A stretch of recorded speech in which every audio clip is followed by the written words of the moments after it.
Hello, hello. We are back for our third Wake Up Wednesday, and I'm really excited to talk about a topic that is, I think, really at the core of kind of the biggest struggle in health. I think it's really at the base of everything. And so today we're going to talk a little bit about stress, and we're not going to dive really deep in. We're going to really just bounce over the surface because this topic is so deep and it is pervasive and important, and it affects every aspect of your health. So just to remind you, our 4 cornerstones: nourishment, which we talked about on week 1, movement, we talked about on week 2, enjoyment, that's this week, and next week we'll be talking about fulfillment. And then we'll start back over again in January.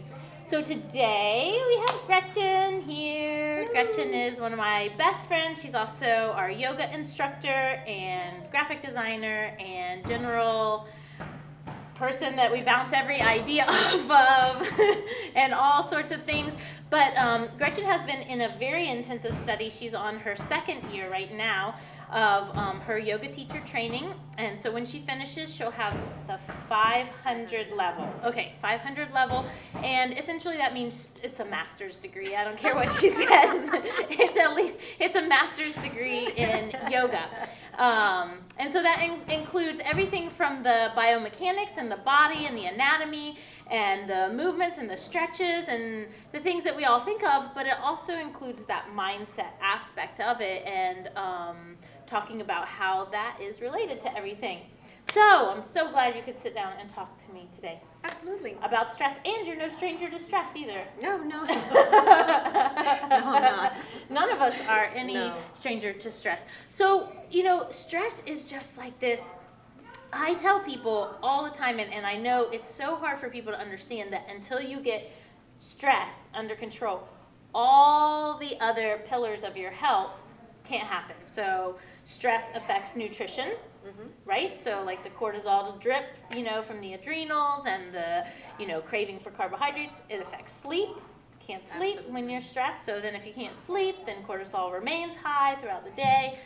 Fatigue, bad movement, injuries. Stress affects inflammation. So if you're already inflamed and then your body's like fighting a knee injury, then it can't get over it.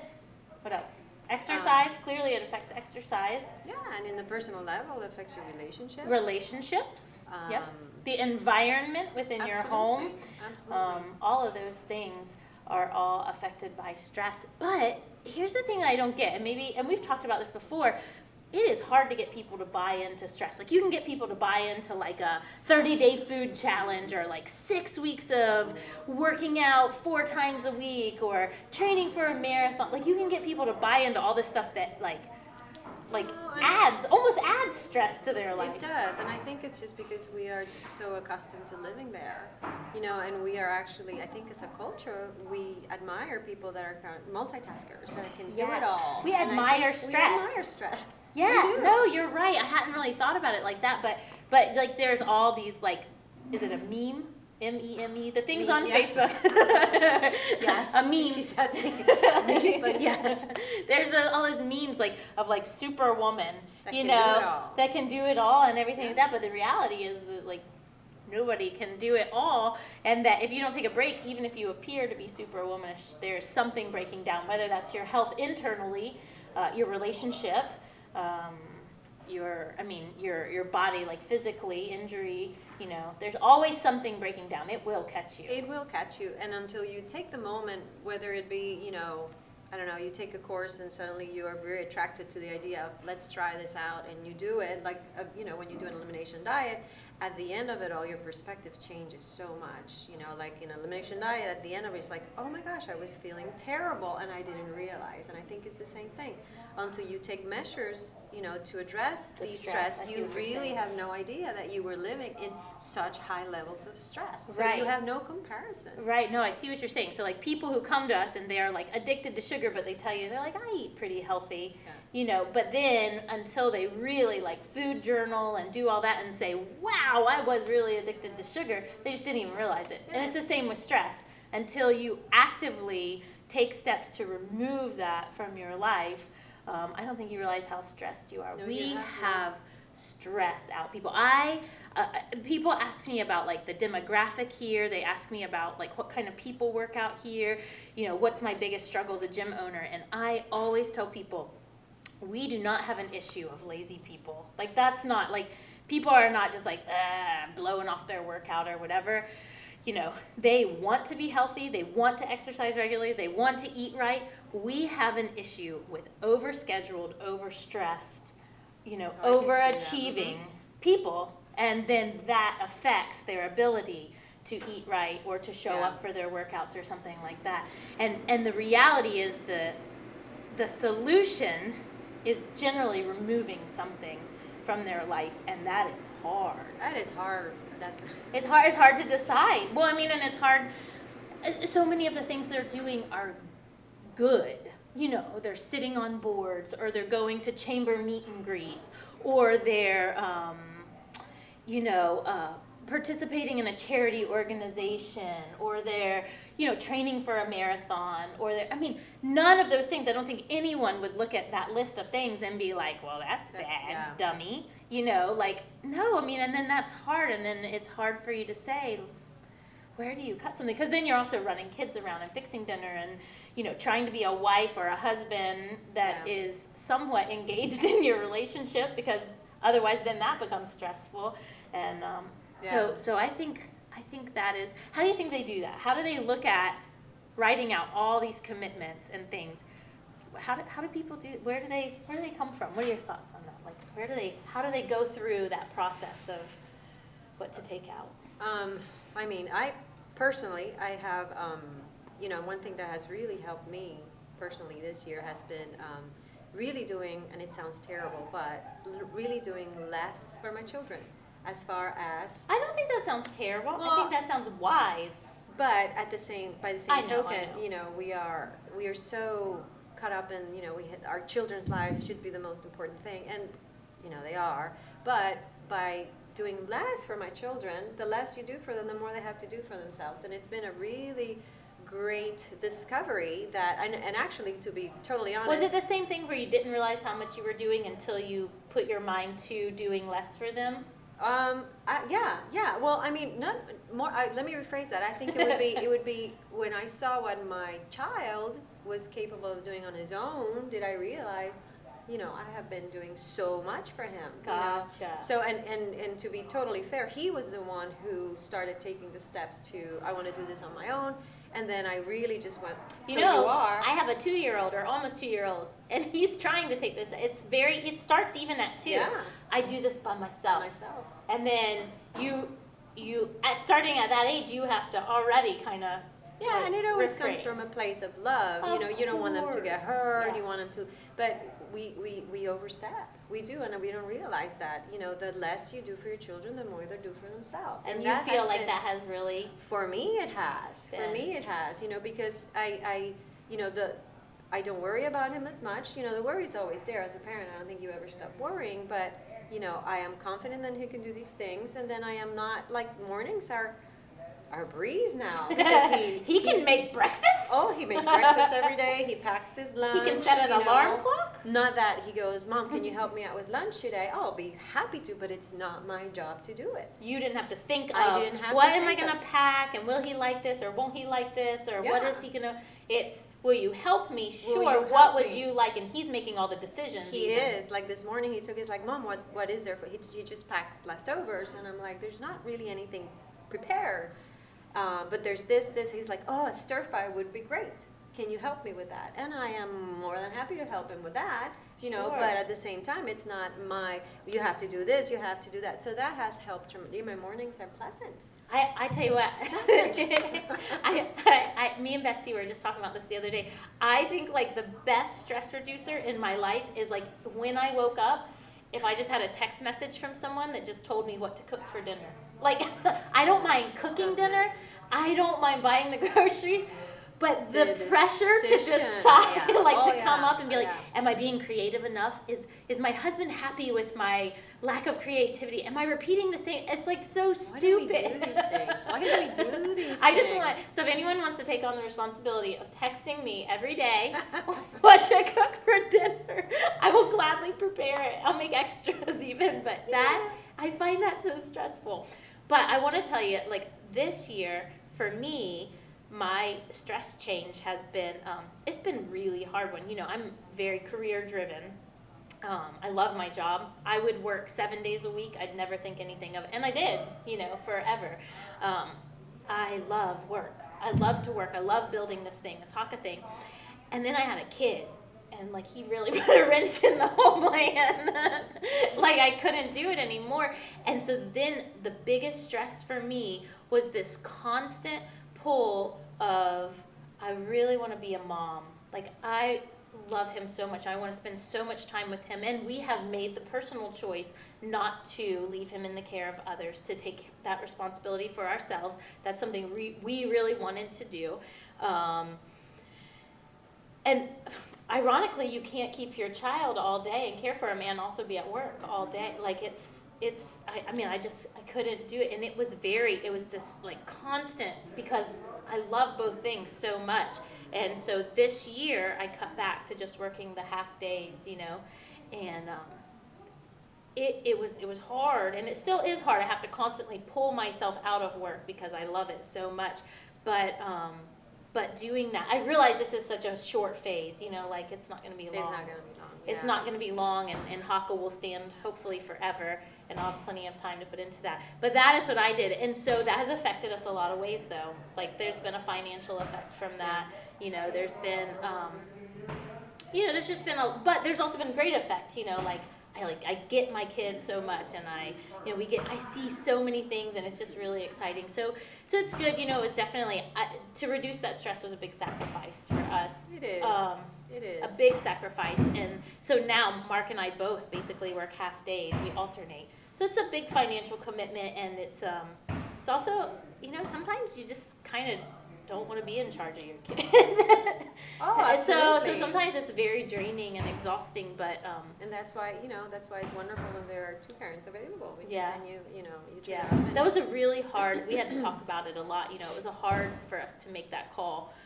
Because it would be tempting to say, okay, well, Becca, you know, you can stop, you know, or cut back or whatever, and Mark will work more, but that wasn't really satisfying to either of us. So it was a hard one. But when you wrote it all out, it was clear that that's what needed to happen to meet our. Yeah, and sometimes you really have to give yourself the opportunity to let your inner self speak, you know, and there are times where I need time. I need me time, and I mean I've given up all the idea that's selfish or whatever. If I need me time, I'll take me time, and thankfully my husband is very supportive in that, and my children are, so, you know, they follow my lead, and if I go I need to be on my own, you know, and I do, whether it is to just do nothing or to read a book or to take a shot, it doesn't matter. But I've been, you know, very vocal about I need my time. I think it's important. Like another great way to reduce the stress around that stuff is just to say it. I think a lot of people either infer it or think other people will know it. Oh, but yeah. then to actually create that space and say, this is what I need. Mm-hmm. Let's talk about how we can make that happen. And maybe it doesn't look exactly like what you look like, but I think saying it is big. Well, and not only that, you know, I'm a stay-at-home mom as well, and, you know, like we talked earlier, we have this ideal that we have to put all these things. So it's really easy for my children and for my kids to just dump it on you, because you are the receptacle of that. You know, it's like I am here to do all of that, and I have been, you know, I to the point that I'm saying I cannot handle this right now. I think it's something you have to take care on your own, and they've learned to go. And not only that, it also gives them it turns it around on them. How can I be self-sufficient and do these things on my own? So I've been very, very, very vocal. I mean, in many, many years of adjusting too, but I am very vocal of what I need or what I cannot handle. You know, I cannot handle that right now. Yeah. You know, and that it really brings it to their awareness of, so I don't have this person that I can dump it on. What do I do with this thing or emotion or problem? Hey, hold on, maybe I can do it. So it's been, it works in I guess it comes. You just reminded me of a conversation that I was having with a client, and then we'll get into some actual strategies though. But we were talking about the whole having kids thing, and one of the things I see with my clients, because there's so many people in here from so many walks of life, is how available they are to their kids, like by text message or by phone call. Like even when your kid's at school and you're supposed to be free of them, you're still super available to them. I'm not in that space, so that's something I'm able to stand on the outside and see, so, if Colt texts me, that's going to be super surprising. But her and I started talking because her daughter was in college, and she was just, college is such a transitional time, and there's so many, I remember that as just being like so full of emotion and unsureness, and insecurity, however you want to call that. And, but, at that time, you didn't text your mom. I didn't have a phone in my back pocket, And so, like, if something, like, pissed me off, a professor, or, I had an altercation with someone, or a boy, whatever hurt my feelings, it wasn't until I got to my dorm that night that I could call my mom. And by that point, I had either found someone else to help me diffuse that situation, or I had realized it wasn't such a big deal after all, versus now it's so immediate. You walk out of the classroom, you're ticked off at your professor. Who do you always think to call? You always are going to call your mom. Yeah. Of course you do. At 36, I have to stop myself because she's so available. I have to stop myself and be like, why am I calling my mom? I have a husband, I have a girlfriend, I have a, or I have to just deal with it. Yeah. Which is a brilliant idea too. Just deal with it. Like if I didn't have a cell phone, what would I do now in this situation? Yeah, and I think there's no issues in becoming unavailable. As parents, just every now and then become unavailable. Yeah. Because you're also giving them a gift. Because, like you said, if I can't dump it on my mom because that's, they don't mean to. We're just so used to but they dump taking it, and then they go to the cafeteria and they sit with their friends, and you're worried about it. Yeah, I'm eating my nails. Yeah, but I'm also robbing them of the skill to go to a peer and go, oh my gosh, this just happened, and voice it out, and then deal with the emotion, deal with the problem. So, becoming unavailable, I think it's a wonderful thing. Yeah. It's a wonderful thing. It's just giving yourself the allowance to allowing yourself to do that, As a side note, I've found that to be true for work too. I used to have my phone on and be available every text message, and that bred more of that, So if someone texts you and you immediately text back, that breeds this idea that if I text you, you'll text back type thing, and then all of a sudden you realize like you're expected to text back or to answer and so to start to talk about that and say, listen, there are boundaries, or just to not answer. Of course, now I think some of the iPhone now has a little thing where you can see if someone someone read. But you can make that. You can change that. I don't have an iPhone, so yeah, you can change that. But someone said here, I can see she read the text. But she hasn't replied. No, I was like, oh my God, that's scary. Creating monsters. No. So I mean, in kind of rounding it out. So I think voicing it, boundaries, becoming unavailable. I think all of those are great skills. And as far as physical, we each brought a strategy that we use, and yours is a little different. I've used yours before though, and I like it. But then I have another strategy that I use. So let's each share our strategy, and then maybe people can walk away with something they can use. Yes. So for me, one of my tools, one of my biggest tools and most important ones is breath. So, breathing is something that, when I came to yoga, I didn't really think about breath. You breathe just because your body has to. But when you start really taking the time to make it in a very, consciously breathing, it becomes something that's just magnificent. So breath is very, it has a lot of physical, what do you say? Benefits. Absolutely, it has some physical benefits. And it's just wonderful. So one of the, and there's a practice in yoga called pranayama, which is just breathing exercise in breathing. FYI, there's Um, also an app called Pranayama that has lots of help for breathing. That's wonderful. I didn't know that. Yeah. I should It I has have to like look it up. tones and like, so It's like tones to wonderful. help you like for inhale, exhale, but it's like on a tone, like a dong, dong, like that. Wonderful. So then you don't have to like be counting in your head too. You're literally just in tune with the, it's pretty cool. It is pretty cool. And, and as you progress in something like that towards there's more that are actually, from the relaxation, there are some that are actually invigorating, right. that help you just create fire. I mean, so it's such a great tool. But I wanted to just bring a very, very simple one. So the first thing we do is we sit, you can, I'll do it sitting. too. Yeah. Never hurt to be stress to Reduce your stress. There. We're creating our own language today. Yes. So you sit nice and comfortable, but you sit in a very neutral position. So you want to kind of, a really good kind of visual is try to stack your ears, your shoulders, and your hips. It's going to put you in a little bit of a forward posture, or at least it'll feel like it, but that's exactly where you want to be. And then you want to sit as tall as you can. So, and then for this one, I want to place one hand on my heart and one hand on my belly. Now, as you breathe, the breathing should be soft in your round belly. Should be soft, nothing forced, especially on the exhalation. Making the exhalation about releasing, it's very important.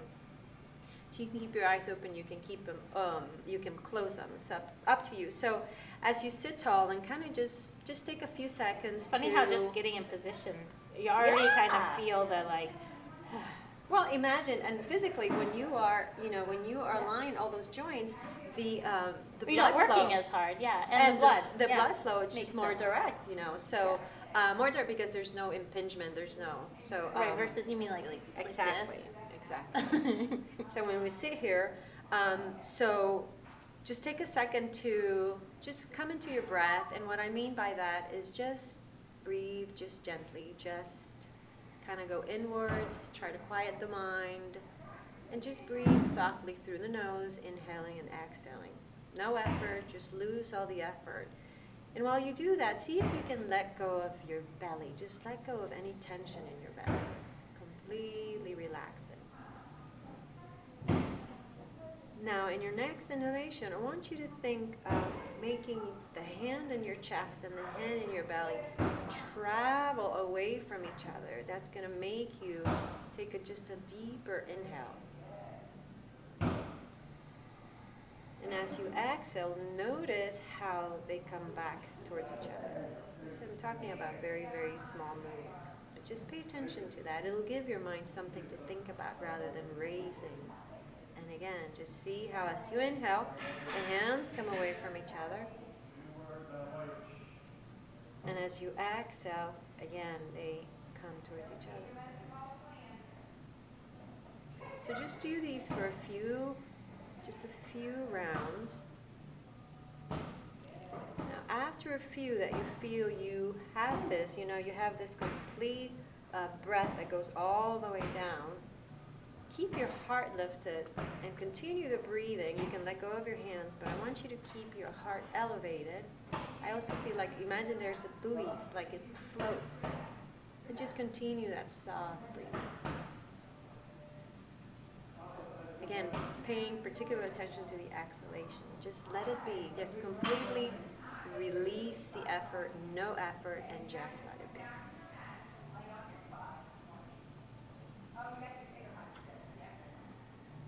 So after a few moments, and you should feel relaxed. You should feel even a refreshing of the brain, because you for a minute just What's thinking of your amazing, hand. just they're slamming balls over there, Yeah. but it's still, just kind of feel like, all right, man, Yeah. flick your head side to side and you can go back There at you it. go. That one's a great one though, because you can do that literally. I mean, what was Anywhere. that, 45 seconds we just did 45 that? seconds. I do that, especially let's say in the car, and something happens that you feel that rush of anger Like or you something. hang up the phone at work. Yeah, I like, just. I liked the cue to let your hands go apart from each other, because I noticed in the beginning I was breathing, and I'm a good belly breather. I'm not like a high neck breather. Some people breathe up here Yeah. all the time, so I'm a good belly breather. But this one wasn't doing anything, and so then when you did that, I could feel my heart lift a little bit more. Yeah, So and that's again, really it's not about. I want you to observe observe. Don't make things happen. Right, you know, right. observe and then see how they come apart. And if it's not happening, be patient. You know, just keep working on that. Keep imagining you're lifting your heart, not by forcing it, but again by letting the breath lift it. And as you do that, you feel that it's more of a deeper Yeah. breath. No, I and could again, definitely just feel that. relax. That So was that's one. That's Perfect. mine. Cool. Bring it on, Becca. All right, well, mine's really simple, and I just call it the 60-second rule. And I think it's really great for, well, okay, so I'll say for someone like me who is constantly transitioning roles, I think I'm not the only person in the world that does that clearly. But, you know, sometimes my transitions can be like really abrupt. Well, I mean, let's say I've got like clients back to back or something, and maybe one client is very in need, like physically in pain, something like that, and then my next client is a hard charging athlete or something like that.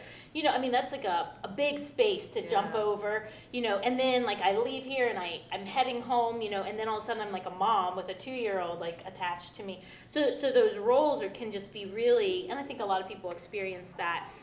From work to home or whatever. And so the 60-second rule, 60 seconds is really nothing in the big scheme of things. I mean, it's truly nothing. And so what I do is when I'm going to make a big transition like that, I take 60 seconds, 60 whole seconds to just stop, you know, like phone off, you know, and think about what I'm going into. So let's say like I'm transitioning from work where I'm here and I'm the boss to home where Colt's the boss. It's not really like that, but it's just a different energy. So I might stop in my driveway and literally turn my car off and sit there for 60 seconds and picture like what I'm walking into. Oh, I like that. You see, so like I know when I get home, there's gonna be toys, you know, probably it's gonna be a little messy. He's probably going to come running for me, and he is going to want to be attached to me. Like, okay, so I know that already. So then I'm just mentally prepared for like these things that are going to happen instead of just like running in the door and not thinking about it. And then, you know, same thing like from one athlete to the next. So if I'm going to a hard charging athlete from a very low energy client, you know, 60 seconds to just picture like, okay, what's my objective for this next hour? What do they want from me? What can I bring to the table today? You know, like things like that. What are a couple sentences that I'm going to use to encourage them? You know, it's just amazing how much you can just totally flip your frame of mind in 60 seconds. So I find that really helpful from switching from work to home or switching, like even for me, like let's say Mark and I are going to go on a date. That's like date Becca, wife Becca is so different at this point in my life from all these other, and I even almost have to take that 60 seconds to be like, okay, I am a wife. What does that mean? Like, what's involved in that? Like, what am I bringing to the table for my husband, you know? And that 60 seconds is nothing, but it can just really I like that a lot. I'm going to try that. It can make such a difference, you know?